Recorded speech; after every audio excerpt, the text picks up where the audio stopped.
Tips and ട്രിക്സിലേക്ക് ഏവർക്കും സ്വാഗതം. 10th level preliminary mains exam, +2 mains, degree mains മുതലായ പരീക്ഷകൾക്ക് ഒഴിച്ചുകൂടാനാവാത്തൊരു ചാപ്റ്ററാണ് 10th ക്ലാസ് ഹിസ്റ്ററി, അതായത് സോഷ്യൽ സയൻസ് ഫസ്റ്റ് 4ാമത്തെ ചാപ്റ്റർ ബ്രിട്ടീഷ് ചൂഷണവും ചെറുത്തുനിൽപ്പുകളും. ഈ ചാപ്റ്റർ നമ്മൾ ഓൾറെഡി ഡീറ്റെയിൽഡ് ക്ലാസ് തന്നെ എടുത്തിട്ടുണ്ട്. ആ ക്ലാസ് കാണാത്തവരുണ്ടെങ്കിൽ ഐ കാർഡിൽ കൊടുത്തേക്ക് നിങ്ങളൊന്ന് പോയി കാണുക. അപ്പോൾ ആ ക്ലാസ്സിനെ ബേസ് ചെയ്തിട്ട് പരമാവധി ചോദ്യം കളക്ട് ചെയ്ത് നിങ്ങളുടെ മുന്നിലേക്ക് എത്തിക്കുകയാണ്. ഈ രീതിയിൽ നിങ്ങളൊന്ന് പഠിക്കുകയാണെങ്കിൽ ഉറപ്പായിട്ടും ഏത് ചോദ്യം വന്നാലും, പ്രസ്താവന രീതി ആവട്ടെ അല്ലാതെ ഒബ്ജക്റ്റീവ് ടൈപ്പ് ആവട്ടെ, ഏത് രീതിയിലുള്ള ചോദ്യം വന്നാലും നിങ്ങൾക്ക് അറ്റൻഡ് ചെയ്യാൻ പറ്റുന്ന രീതിയിലാണ്. അപ്പൊ നമുക്ക് സ്റ്റാർട്ട് ചെയ്യാം. എല്ലാവർക്കും വീഡിയോയിലേക്ക് സ്വാഗതം. ആദ്യത്തെ ചോദ്യം, ബ്രിട്ടീഷുകാർ ഇന്ത്യയിലെ നാട്ടുരാജ്യങ്ങളെ കീഴടക്കിയത് എങ്ങനെ? അപ്പൊ ആ ചാപ്റ്ററിൽ വ്യക്തമായിട്ട് നമ്മളിത് പറഞ്ഞിട്ടുണ്ട്. ബ്രിട്ടീഷുകാർ ഇന്ത്യയിലെ നാട്ടുരാജ്യങ്ങളെ കീഴടക്കിയത് എങ്ങനെയാണ്? സൈനിക ശക്തിയിലൂടെയും നയതന്ത്രത്തിലൂടെയുമാണ് ബ്രിട്ടീഷുകാർ നാട്ടുരാജ്യങ്ങളെ കീഴടക്കിയത്. അപ്പൊ അവരുടെ രണ്ട് തന്ത്രങ്ങൾ, സൈനിക ശക്തിയും അതുപോലെ നയതന്ത്രവും. അടുത്തത്, ബ്രിട്ടീഷ് ആധിപത്യം ഇന്ത്യയിലെ കർഷകരെ ദുരിതത്തിലാക്കിയത് എങ്ങനെ? ബ്രിട്ടീഷുകാർ നടപ്പിലാക്കിയ ഭൂനികുതി കർഷകരുടെ നട്ടെല്ലൊടിച്ചു. പരമാവധി വരുമാനം ഉണ്ടാക്കുക എന്നതായിരുന്നു ബ്രിട്ടീഷ് നികുതി നയത്തിന്റെ ലക്ഷ്യം. വിവിധ പ്രദേശങ്ങളിൽ വ്യത്യസ്ത നികുതി സമ്പ്രദായങ്ങൾ നടപ്പിലാക്കി. അമിതമായ നികുതി നിരക്കായിരുന്നു നടപ്പിലാക്കിയത്. ഉൽപ്പന്നങ്ങൾക്ക് പകരം നികുതി പണമായി ഈടാക്കി. ഇത് കർഷകരെ ദുരിതത്തിലാക്കി. ടെക്സ്റ്റില് പോയിന്റ് ആയിട്ട് പറഞ്ഞിട്ടുണ്ട്. അപ്പോൾ ബ്രിട്ടീഷ് ആധിപത്യം ഇന്ത്യയിലെ കർഷകരെ ദുരിതത്തിലാക്കിയതിന്റെ കാരണങ്ങൾ എന്തൊക്കെയാണെന്നാണ് പറഞ്ഞിരിക്കുന്നത്. അവരുടെ തെറ്റായ നികുതി നയം, അതുപോലെ അവരുടെ തെറ്റായ നികുതി നയം, അതായത് വ്യത്യസ്ത പ്രദേശങ്ങളിൽ വ്യത്യസ്തമായ നികുതി സമ്പ്രദായങ്ങളാണ് അവർ നടപ്പിലാക്കിയത്. അമിതമായ നികുതി നിരക്ക് തന്നെയാണ് കർഷകരെ ദുരിതത്തിലാക്കിയത്. അതാണ് പ്രധാനപ്പെട്ട കാരണം. അടുത്ത ചോദ്യം, ബ്രിട്ടീഷുകാർ ഇന്ത്യയിലെ വിവിധ പ്രദേശങ്ങളിൽ വ്യത്യസ്ത നികുതി സമ്പ്രദായങ്ങളാണ് നടപ്പിലാക്കിയത്. പറഞ്ഞതാണ്. അവർ നടപ്പിലാക്കിയ നികുതി വ്യവസ്ഥകൾ ഏതൊക്കെയാണ്? അത് ഇന്ത്യയിലെ ഏതൊക്കെ പ്രദേശങ്ങളിലാണ് നടപ്പിലാക്കിയത്? നല്ലൊരു ചോദ്യമാണ്. അപ്പൊ ഇവര് നടപ്പിലാക്കിയ നികുതി വ്യവസ്ഥകൾ ഏതൊക്കെയാണ്? ശാശ്വത ഭൂനികുതി വ്യവസ്ഥ, റൈറ്റ് വാരി വ്യവസ്ഥ, മഹൽവാരി വ്യവസ്ഥ. ശാശ്വത ഭൂനികുതി വ്യവസ്ഥ, റൈറ്റ് വാരി വ്യവസ്ഥ, മഹൽവാരി വ്യവസ്ഥ. ഇനി ഇത് ഓരോന്നും എവിടെയൊക്കെ, ഇന്ത്യയിലെ ഏതൊക്കെ പ്രദേശങ്ങളിലാണ് നടപ്പിലാക്കിയത്? ശാശ്വത ഭൂനികുതി വ്യവസ്ഥ ബംഗാൾ, ബീഹാർ, ഒറീസ പ്രദേശങ്ങളിൽ. റൈറ്റ് വാരി ദക്ഷിണേന്ത്യൻ പ്രദേശങ്ങളിൽ. മഹൽവാരി വടക്കു പടിഞ്ഞാറൻ ഇന്ത്യ. ടെക്സ്റ്റ് ബുക്കിൽ ഒരു ബോക്സിൽ കൊടുത്തിട്ടുള്ള വിവരങ്ങളാണിത്. ഇന്ത്യയിലെ നമ്പർ 1 ഓൺലൈൻ എഡ്യൂക്കേഷൻ പ്ലാറ്റ്ഫോമായ അൺഅക്കാഡമിയിൽ ഇനി വരാനിരിക്കുന്ന എല്ലാ PSC പരീക്ഷകൾക്കും വേണ്ടിയിട്ട് ഉടനെ തന്നെ കുറച്ച് ബാച്ച് കോഴ്സസ് സ്റ്റാർട്ട് ചെയ്യുന്നുണ്ട്. നിങ്ങൾക്ക് സമ്മാനം നേടാനുള്ള ഒരു അടിപൊളി ഓഫറും കൂടി ഇപ്പോൾ വരുന്നുണ്ട്. ജനുവരി 30-ന് 12 മണിക്ക് 60 ചോദ്യങ്ങൾ 50 മിനിറ്റിൽ അറ്റൻഡ് ചെയ്യാനുള്ള ഒരു അവസരം. ഇതിൽ വിജയികളാകുന്നവരെ കാത്തിരിക്കുന്നത് വിലയേറിയ സമ്മാനങ്ങളാണ്. അപ്പോൾ ഈ ഒരു കോമ്പറ്റീഷനിൽ നിങ്ങൾക്ക് പങ്കെടുക്കാൻ, ഫ്രീ ആയിട്ട് തന്നെ പങ്കെടുക്കാൻ ഞങ്ങളുടെ കോഡായ ടിപ്സ് ആൻഡ് ട്രിക്സ് യൂസ് ചെയ്താൽ മതി. ഇപ്പൊ എല്ലാ PSC പരീക്ഷകൾക്കും ഒഴിച്ചുകൂടാനാവാത്ത ഒരു വിഭാഗമാണ് SCERT. അപ്പൊ SCERTക്ക് വേണ്ടിയിട്ട് ഒരു കംപ്ലീറ്റ് ബാച്ച് കോഴ്സ്, 120 ഡേയ്സ് നീണ്ടു നിൽക്കുന്ന ഒരു ബാച്ച് കോഴ്സ് ജനുവരി 19-ന് അൺഅക്കാഡമിയിൽ സ്റ്റാർട്ട് ചെയ്യുന്നുണ്ട്. ഈ കോഴ്സും അതുപോലെ ഇപ്പൊ സ്റ്റാർട്ട് ചെയ്യുന്ന എല്ലാ കോഴ്സുകളും ഒറ്റ സബ്സ്ക്രിപ്ഷനിൽ നിങ്ങൾക്ക് 10% ഡിസ്കൗണ്ടോട് കിട്ടാൻ വേണ്ടി ഞങ്ങളുടെ കോഡായ ടിപ്സ് ആൻഡ് ട്രിക്സ് യൂസ് ചെയ്താൽ മതി. അതുപോലെ ബെവ്കോ LD എക്സാമിന് വേണ്ടിയിട്ട് ഓൾറെഡി ബാച്ച് കോഴ്സ് സ്റ്റാർട്ട് ചെയ്തിട്ടുണ്ട്. അപ്പോൾ ഇതിൽ നിങ്ങൾക്ക് ജോയിൻ ചെയ്യാവുന്നതാണ്. അപ്പോൾ ഈ കോഴ്സും ഒറ്റ സബ്സ്ക്രിപ്ഷനിൽ നിങ്ങൾക്ക് എടുക്കാവുന്നതാണ്. ടിപ്സ് ആൻഡ് ട്രിക്സ് എന്ന റെഫറൽ കോഡ് യൂസ് ചെയ്താൽ 10% ഡിസ്കൗണ്ടും കിട്ടുന്നതാണ്. അതുപോലെ CPO എക്സാമിനും CEO എക്സാമിനും different batch courses already start ചെയ്തിട്ടുണ്ട്. അതിനും ജോയിൻ ചെയ്യാവുന്നതാണ്. ശാശ്വത ഭൂനികുതി വ്യവസ്ഥ ബംഗാൾ, ബീഹാർ, ഒറീസ പ്രദേശങ്ങളിൽ. റൈറ്റ് വാരി വ്യവസ്ഥ ദക്ഷിണേന്ത്യൻ പ്രദേശങ്ങളിൽ. മഹൽവാരി വ്യവസ്ഥ വടക്കു പടിഞ്ഞാറൻ ഇന്ത്യയിലുമാണ് നടപ്പിലാക്കിയത്. ഇനി ശാശ്വത ഭൂനികുതി വ്യവസ്ഥയുടെ സവിശേഷതകൾ എന്തൊക്കെയായിരുന്നു? ഇങ്ങനെ ചോദിക്കാം. താഴെ തന്നിരിക്കുന്നതിൽ ശാശ്വത ഭൂനികുതി വ്യവസ്ഥയുടെ സവിശേഷതകളിൽ ഉൾപ്പെട്ടതേത്, ഉൾപ്പെടാത്തതേത്? അപ്പോ സവിശേഷതകൾ എന്തൊക്കെയാണ്? നികുതി പിരിച്ചെടുത്തത് ജമീന്ദാർമാരായിരുന്നു. ശാശ്വത ഭൂനികുതി വ്യവസ്ഥയിൽ നികുതി പിരിച്ചെടുത്തത് ജമീന്ദാർമാരായിരുന്നു. നികുതി പിരിവ് അധികാരമുള്ള പ്രദേശത്തെ മുഴുവൻ ഭൂമിയുടെയും ഉടമസ്ഥൻ ജമീന്ദാർ ആയിരുന്നു. അപ്പൊ സെമീന്ദാർമാരാണ് അവിടെ നികുതി പിരിച്ചെടുക്കുന്നതിന്റെ തലവൻ, സെമീന്ദാർ. യഥാർത്ഥ കർഷകർ കുടിയാന്മാരായി മാറി. വിളവിന്റെ 60% വരെ കർഷകർ നികുതിയായി നൽകണമായിരുന്നു. വിളവ് മോശമായാലും നികുതി നൽകണമായിരുന്നു. നിശ്ചിത തീയതിയിൽ നികുതി പണമായി നൽകണമായിരുന്നു. ഇതായിരുന്നു ശാശ്വത ഭൂനികുതി വ്യവസ്ഥയുടെ സവിശേഷതകൾ. അടുത്ത ചോദ്യം, റൈറ്റ് വാരി എന്ന നികുതി സമ്പ്രദായത്തിന്റെ സവിശേഷതകൾ ഏതൊക്കെയാണ്? റൈറ്റ് വാരി, ദക്ഷിണേന്ത്യയിൽ നടപ്പിലാക്കിയ റൈറ്റ് വാരി സമ്പ്രദായത്തിന്റെ സവിശേഷതകൾ. ദക്ഷിണേന്ത്യയിലാണ് നടപ്പിലാക്കിയത്. കർഷകരിൽ നിന്നും നേരിട്ടാണ് നികുതി പിരിച്ചിരുന്നത്. ഭൂമിയുടെ ഉടമാവകാശം കർഷകർക്കായിരുന്നു. നികുതി നിരക്ക് ഇടയ്ക്കിടയ്ക്ക് വർദ്ധിപ്പിച്ചു. നികുതി നിരക്ക് അമിതമായിരുന്നു. അപ്പൊ എല്ലാ നികുതി സമ്പ്രദായത്തിനെയും കോമൺ ആയിട്ടുള്ള ഒരു ഫാക്ടർ എന്ന് പറയുന്നത് നികുതി നിരക്ക് ഇടയ്ക്കിടയ്ക്ക് വർദ്ധിപ്പിച്ചിരുന്നു, അതുപോലെ നികുതി നിരക്ക് അമിതമായിരുന്നു. റൈറ്റ് വാരി സമ്പ്രദായം എവിടെയാണ് നടപ്പിലാക്കിയത്? ദക്ഷിണേന്ത്യയിലാണ് നടപ്പിലാക്കിയത്. അടുത്ത ചോദ്യം, മഹൽവാരി വ്യവസ്ഥയുടെ സവിശേഷതകൾ എന്തൊക്കെയാണ്? മഹൽവാരി വടക്കു പടിഞ്ഞാറൻ ഇന്ത്യയിലാണ് നടപ്പിലാക്കിയത്. ഗ്രാമത്തലവന്മാരാണ് ഇവിടെ നികുതി പിരിച്ചത്. മഹൽവാരി വ്യവസ്ഥയിൽ ഗ്രാമത്തലവന്മാരാണ് നികുതി പിരിച്ചത്. അമിതമായ നികുതി നിരക്കായിരുന്നു.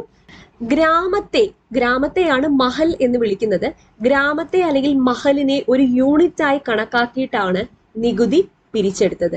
ഇതാണ് മഹൽവാരി വ്യവസ്ഥയുടെ സവിശേഷതകൾ. അപ്പോൾ 3 നികുതി സമ്പ്രദായം, ശാശ്വത ഭൂനികുതി വ്യവസ്ഥ, റൈറ്റ് വാരി, മഹൽവാരി, 3ന്റെയും സവിശേഷതകൾ നോക്കിയിരിക്കാം.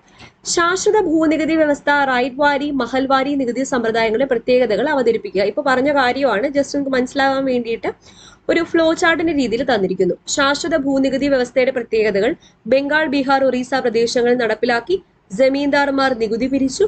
ഭൂമിയുടെ ഉടമസ്ഥൻ സെമീന്ദാർമാരായിരുന്നു. യഥാർത്ഥ കർഷകർ കുടിയാന്മാരായി മാറി. വിളവിന്റെ 60% വരെ നികുതി ഈടാക്കി.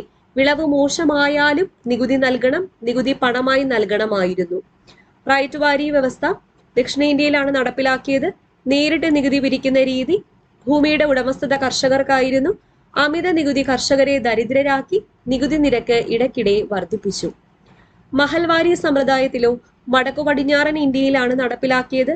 ഗ്രാമത്തലവന്മാരായിരുന്നു നികുതി പിരിച്ചത്. അമിതമായ നിരക്കായിരുന്നു. ഗ്രാമത്തെ അഥവാ മഹലിനെ ഒരു യൂണിറ്റ് ആയിട്ട് കണക്കാക്കി. ക്ലിയർ ആയെന്ന് വിശ്വസിക്കുന്നില്ല, ഇനി ഒരു ഡൗട്ടും വേണ്ട. അപ്പൊ ഇതുവരെ പറഞ്ഞത് ഈ 3 സമ്പ്രദായങ്ങളാണ്. അത് വ്യക്തമായിട്ട് നിങ്ങൾക്ക് മനസ്സിലായി എന്ന് വിശ്വസിക്കുന്നു. അടുത്ത ചോദ്യം, ബ്രിട്ടീഷ് നയങ്ങൾ കൃഷിയുടെ വാണിജ്യവൽക്കരണത്തിലേക്ക് നയിച്ചത് എങ്ങനെ?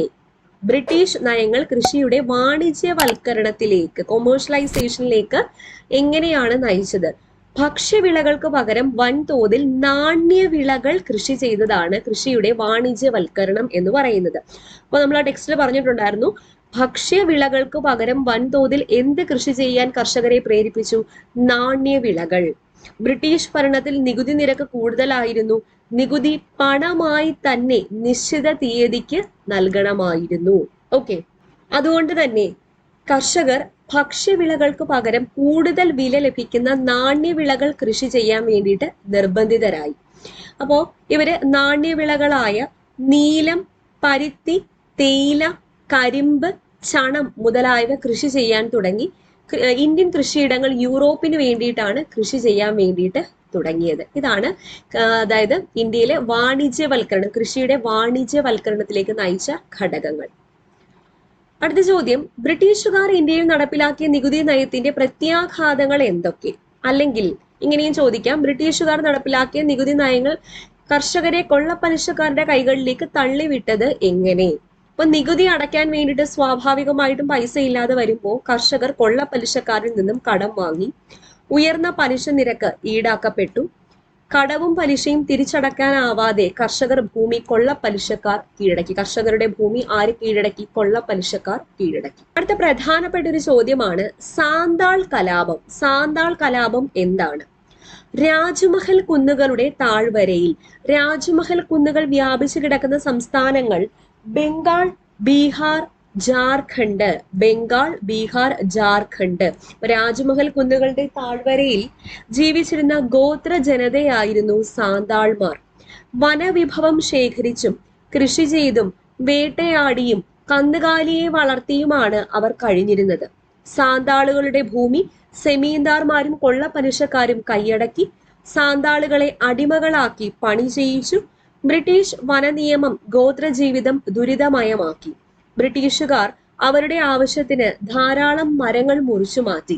ഗോത്രജനതയ്ക്ക് വനപ്രവേശനം നിഷേധിച്ചു, വനവിഭവങ്ങൾക്ക് ഉയർന്ന നികുതി ചുമത്തി. ഇതാണ് സാന്താൾ കലാപത്തിന് ഇടയാക്കിയത്. ഇതിൽ നിന്ന് ഒരുപാട് ചോദ്യം ചോദിക്കാം. സാന്താൾമാർ ജീവിച്ചിരുന്നത് രാജ്മഹൽ കുന്നുകളുടെ താഴ്വരയിലാണെന്ന് ഓർക്കുക. ഈ രാജ്മഹൽ കുന്നുകൾ വ്യാപിച്ചിരുന്നത് ബംഗാൾ, ബീഹാർ, ജാർഖണ്ഡ് മുതലായ സംസ്ഥാനങ്ങളിലായിട്ടായിരുന്നു ഓർക്കുക. അടുത്ത ചോദ്യം, കുറിച്യ കലാപത്തെ കുറിച്ച് കുറിപ്പ് തയ്യാറാക്കുക. കുറിച്യ റിവോൾട്ട് നടന്ന വർഷം 1812. അതിന്റെ നേതാവ് രാമൻ അമ്പി എന്നൊക്കെ അറിയാം. അപ്പോൾ ബ്രിട്ടീഷ് ചൂഷണത്തിനെതിരെ വയനാട്ടിലെ ഗോത്രജനത നടത്തിയ കലാപമാണ്. എവിടത്തെയാണ്? വയനാട്. വയനാട്ടിലെ ഗോത്രജനത നടത്തിയ കലാപമാണ് കുറിച്യ കലാപം. കലാപം നടത്തിയത് ആരൊക്കെയായിരുന്നു? കുറിച്യരും കുറുമ്പ്രരും. കുറിച്യരും കുറുമ്പ്രരുമാണ് കലാപം നടത്തിയത്. 1812 ഈ കലാപം നടന്നത്. അമിത നികുതി തന്നെയായിരുന്നു ഇതിന് ഒരു കാരണം. നികുതി പണമായി അടയ്ക്കാൻ നിർബന്ധിച്ചത് മറ്റൊരു കാരണം. അമിത നികുതി, അതുപോലെ ഈ നികുതി എന്തായിട്ട് തന്നെ കൊടുക്കണം? പണമായിട്ട് തന്നെ കൊടുക്കണമായിരുന്നു. നികുതി അടയ്ക്കാത്തവരുടെ ഭൂമി ബ്രിട്ടീഷുകാർ പിടിച്ചെടുത്തു. കുറിച്യ നേതാവ് രാമൻ അമ്പി കലാപത്തിന് നേതൃത്വം നൽകി. രാമൻ അമ്പിയെ ബ്രിട്ടീഷുകാർ വധിക്കുകയും ചെയ്തു. ഇതാണ് കുറിച്യ കലാപം. അടുത്ത ചോദ്യം, ബ്രിട്ടീഷുകാർക്കെതിരെ ഇന്ത്യയിലെ ഗോത്രജനത നടത്തിയ പ്രധാന കലാപങ്ങൾ ഏതൊക്കെയാണ്? ബ്രിട്ടീഷുകാർക്കെതിരെ ഇന്ത്യയിലെ ഗോത്രജനത നടത്തിയ കലാപങ്ങൾ: സാന്താൾ കലാപം, കുറിച്യ കലാപം, പഹാരിയ കലാപം, കോൾ കലാപം, ഭീൽ കലാപം, മുണ്ട കലാപം, ഖാസി കലാപം. ഇങ്ങനെ ചോദിക്കാം. താഴെ തന്നിരിക്കുന്നതിൽ ഗോത്രജനത നടത്തിയ കലാപങ്ങളിൽ ഉൾപ്പെട്ടതേത്, ഉൾപ്പെടാത്തതേത്? അപ്പൊ ഗോത്രജനത നടത്തിയ പ്രധാന കലാപങ്ങൾ ഏതൊക്കെയാണെന്ന് മനസ്സിലാക്കി വെക്കുക. സാന്താൾ കലാപം, കുറിച്യ കലാപം, പഹാരിയ കലാപം, കോൾ കലാപം, ഭീൽ കലാപം, മുണ്ട കലാപം, ഖാസി കലാപം എന്നിവ ഗോത്ര കലാപങ്ങളാണെന്ന് ഓർത്തിരിക്കുക. അടുത്ത ചോദ്യം, 1857 ശിപ്പായി ലഹളയുടെ ഗുണപരമായ സവിശേഷതകൾ അല്ലെങ്കിൽ ഇതിന്റെ ഫലങ്ങൾ എന്തൊക്കെയാണ്? വിവിധ ജനവിഭാഗങ്ങൾക്കിടയിലെ ഐക്യം, രാജാക്കന്മാർ, കർഷകർ, കരകൗശല തൊഴിലാളികൾ എന്നിങ്ങനെ വിവിധ ജനവിഭാഗങ്ങൾ കലാപത്തിൽ പങ്കാളികളായി. ഹിന്ദു മുസ്ലിം ഐക്യം, രാജാക്കന്മാർക്കും ശിപ്പായിമാർക്കുമൊപ്പം സാധാരണക്കാരും കലാപത്തിൽ പങ്കാളിയായി. കലാപം അടിച്ചമർത്തപ്പെട്ടുവെങ്കിലും ഇന്ത്യയിലെ ബ്രിട്ടീഷ് ഭരണത്തിലും നയത്തിലും മാറ്റം വരുത്തി. ഇന്ത്യയുടെ ഭരണം ഇംഗ്ലീഷ് ഈസ്റ്റ് ഇന്ത്യ കമ്പനിയിൽ നിന്നും ബ്രിട്ടീഷ് പാർലമെന്റ് ഏറ്റെടുത്തു. അപ്പൊ അതാണ് ഏറ്റവും പ്രധാനപ്പെട്ട ഒരു ഫലം എന്ന് പറയുന്നത്. ഇന്ത്യയുടെ ഭരണം ഇംഗ്ലീഷ് ഈസ്റ്റ് ഇന്ത്യ കമ്പനിയിൽ നിന്നും ബ്രിട്ടീഷ് പാർലമെന്റ് അല്ലെങ്കിൽ ബ്രിട്ടീഷ് ക്രൗൺ ഏറ്റെടുത്തു. അടുത്ത ചോദ്യം, 1857 ഒന്നാം സ്വാതന്ത്ര്യ സമരം പൊട്ടിപ്പുറപ്പെട്ടപ്പോൾ ഇന്ത്യയിലെ വിവിധ പ്രദേശങ്ങളിൽ കലാപത്തിന് നേതൃത്വം കൊടുത്തവർ ആരൊക്കെയാണ്? ഇമ്പോർട്ടന്റ് ചോദ്യമാണ്. ഒരു ബോക്സിൽ നമ്മുടെ ഈ ചാപ്റ്ററിൽ കൊടുത്തിട്ടുണ്ട്, ടെക്സ്റ്റ് ബുക്കിൽ. ഡൽഹിയിലെ ബഹദൂർ ഷാ രണ്ടാമൻ. ഡൽഹിയിൽ ആരാണ് നേതൃത്വം നൽകിയത്? ബഹദൂർ ഷാ രണ്ടാമൻ. ഝാൻസിയിലെ റാണി ലക്ഷ്മിബായ്, ലക്നൌവിലെ ബീഗം ഹസ്രത് മഹൽ, കാൺപൂരിലെ നാനാ സാഹിബും താന്തിയ തോപ്പിയും.